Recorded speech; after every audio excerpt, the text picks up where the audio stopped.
Roman Prokimenski putopisi za mene je bio prvorazredno čitalačko otkrovenje.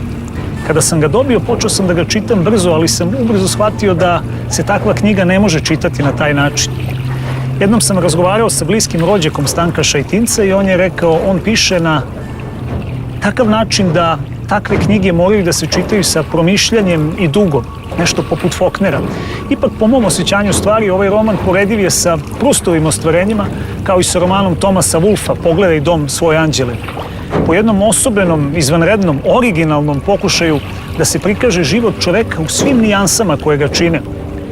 Ovo je saga o odrastanju i životu čoveka koja počinje negde na granici Balkana i Srednje Evrope i koja se potom prostire kroz raznorodne predele da se u nekom širem smislu okonča na Krimu, odnosno Ukrajini.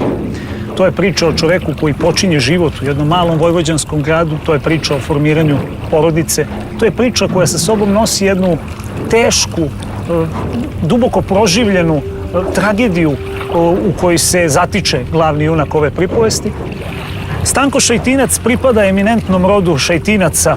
To su Radivoje, vrstan liričar, to je Uglješa, sjajan dramski pisac, a što se tiče Stanka, Stanko Šajtinac je primjer da i naša proza može da ima romane koji možda još nisu dovoljno otkriveni, ali pripadaju, po mom osjećanju stvari, opet ne samo vrhu naše književnosti, nego i savremene evropske beletristike.